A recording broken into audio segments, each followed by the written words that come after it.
Mr. Chairman, dear colleagues, I wanted to speak to you today about the basic axiom where the report is based on, a basic rule of international relations, the fact that democracies promote peace and stability, and that authoritarianism, especially hybrid regimes that backpedal towards authoritarianism, breed instability and war.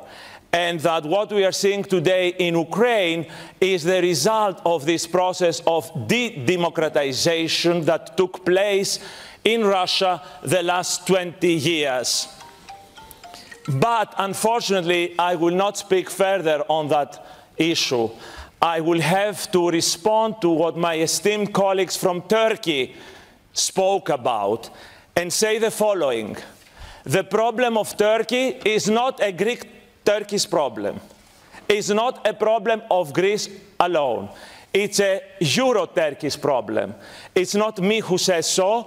It is the report that we have time and again now from the monitoring committee, because Turkey is under monitoring process, and according to this report by John Howell and Boris Chilevich, there are a number of issues on the rule of law, human rights, democracy, and the destruction of Turkey's democracy the last few years.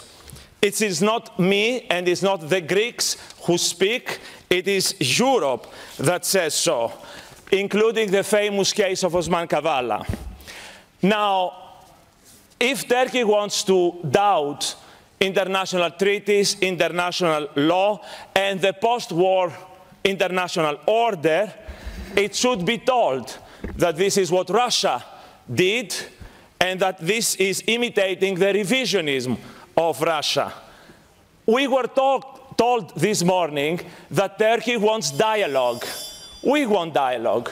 It was Turkey's President Erdogan who said, Mitsotakis yoke, dialogue yoke, no dialogue with Greece. We have all the arguments and all the rights for this dialogue, and we are open to the dialogue on the basis of international law. After all, we have signed the international law of the sea, which Turkey did not. We have signed on the jurisdiction of The Hague, which Turkey has not. We have signed time and again treaties with neighboring countries on the delimitation of continental shelf and economic zone, which Turkey has not.